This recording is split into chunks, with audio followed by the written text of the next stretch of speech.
এই পৃথিবীতে আমার নবী কি খাদিজার চাইতে বেশি মহব্বত করেছে এমন কোন মানুষ দ্বিতীয়টা নাই। কারণ আমার নবীর প্রতি সর্বপ্রথম ঈমান এনেছেন পুরুষ না নারী? কোন নারী বলেন? এবং রাসূলকে সবচেয়ে বেশি মহব্বত করেছেন কোন মহিলা বলেন?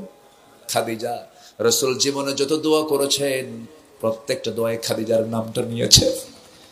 বিশেষ করে খাদিজার যখন ইন্তেকাল হয়ে যায়, ইন্তেকাল হওয়ার সেই দিন থেকে শুরু করে নিয়ে মৃত্যুর দিন পর্যন্ত এমন কোন দোয়া নাই যে দোয়ায় তিনি খাদিজার জন্য দোয়া করেন নাই। খাদিজাকে নিজের হাতে দাফন করেছেন সেই মক্কায় থাকতেই। আমার নবীজি খাদিজাকে খুব ভালোবাসতেন, খাদিজাও রাসূলকে খুব ভালোবাসতেন। যখন বিয়ে হয় ধনীকে বলেন, বলেন ধনীকে আর গরিবটাকে? আমার রাসূল, রাসূল গরিব হয়েছিলেন? রাসূল গরিব ছিলেন না, রাসূল গরিব ছিলেন না। কিন্তু জন্মের আগেই বাপ, জন্মের পরেই মা চলে গেছে। যে পরিবারে বাপও থাকে না মাও থাকে না, সম্পদ কি ঠিক থাকে নাকি? সম্পদ দেখার লোক নাই, সম্পদগুলো হেরে গেছে। চাচার কোলে মানুষ হয়েছেন, এই জন্য পরিবেশগত কারণেই তিনি গরিব হয়ে পড়েছিলেন। কিন্তু খাদিজাই প্রস্তাব দিলেন, খাদিজা তাকে পছন্দ করলেন, কিন্তু প্রস্তাব দিয়েছেন রাসূলকে নয়। খাদিজা নিজে বলেন নাই, একজন মহিলার মাধ্যম দিয়ে নবীর কান পর্যন্ত সংবাদ যখন দেওয়া হলো, নবীজির বাপও নাই মাও নাই, সোজা চলে গেছেন চাচা আবু তালিবের কাছে, গিয়ে বলছেন, ও চাচা প্রস্তাব আসছে। কে? খালিদের কন্যা খাদিজা বিয়ের প্রস্তাব দিয়েছে। আবু তালেব বলতেছেন, ভাতিজা মুহাম্মদ, আমার জানা মতে আমি মক্কার মানুষগুলোকে চিনি ভালো করে। আমি তো আব্দুল মুত্তালিবের ছেলে আবু তালেব, আমি চিনি জানি বুঝি। তোমাকে যেহেতু প্রস্তাব যখন দিয়ে ফেলেছে, আমার মনে হয় খাদিজাকে তোমার জন্যই বানানো হয়েছে।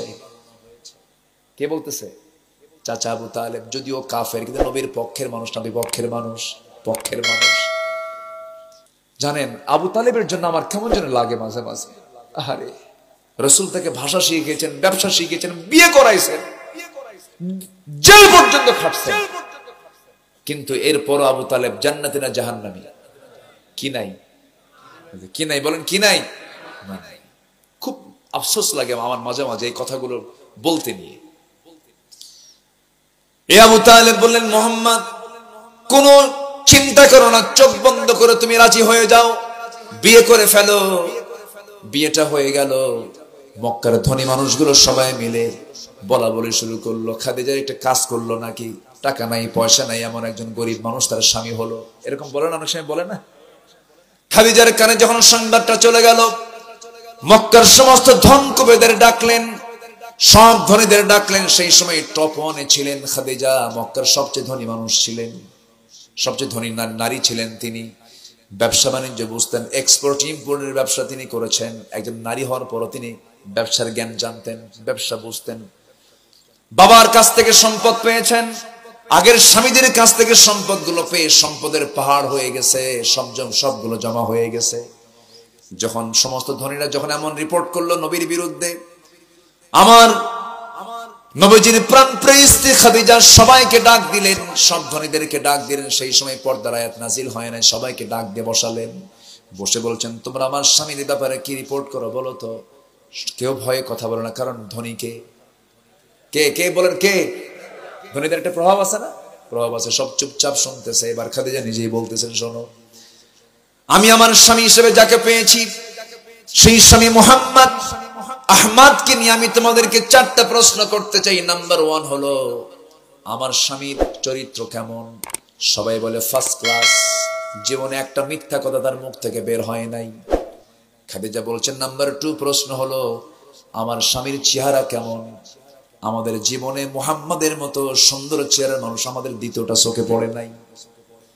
নাম্বার 3 প্রশ্ন হলো, আমার স্বামীর বংশ কেমন? এই আরবে সবচেয়ে শ্রেষ্ঠ বংশ বলতে কুরাইশ বংশ কি বলা হয়? তাহলে এবার নাম্বার 4 প্রশ্ন হলো, আমার স্বামীর সম্পদ কেমন, টাকা পয়সা কেমন?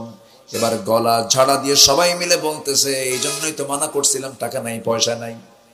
এবারে খাদিজা বলছেন, শোনো, আমার স্বামীর 1 নাম্বার গুণ হলো তার চরিত্র ফার্স্ট ক্লাস। তোমরাই বললে তাকে আল আমিন বলো, সাদেক বলো, এই বিশাল বড় তার চরিত্র, এটা টাকা দিয়ে কেনা যায় না। নাম্বার 2 হলো চেহারা সুন্দর, এটা নিজে অর্জন করা যায় না, এটা এটা অর্জনের কোনো বিষয় না, এটা কে দিয়ে দেন? আল্লাহ দিয়ে দেন। নাম্বার 3, বংশ কোনোদিন কিনে পাওয়া যায় না, বংশটা এটা আল্লাহর ফায়সালা। আমার স্বামীর বংশ সুন্দর, আমার স্বামীর চেহারা সুন্দর, আমার স্বামীর চরিত্র ফার্স্ট ক্লাস সুন্দর। নাম্বার 4 হলো আমার স্বামীর টাকা পয়সা না, এই তো বিষয়। তোমরা কোনো চিন্তা করো না আমার স্বামীর এই ব্যাপারে। আমি তোমাদেরকে সাক্ষী রেখে এই মুহূর্তে বললাম, আমার জীবনের অর্জিত স্থাবর অস্থাবর সমস্ত সম্পত্তি আমি বিশ্বাসী মুহাম্মদকে আমি দিয়ে দিলাম। সুবহানাল্লাহ।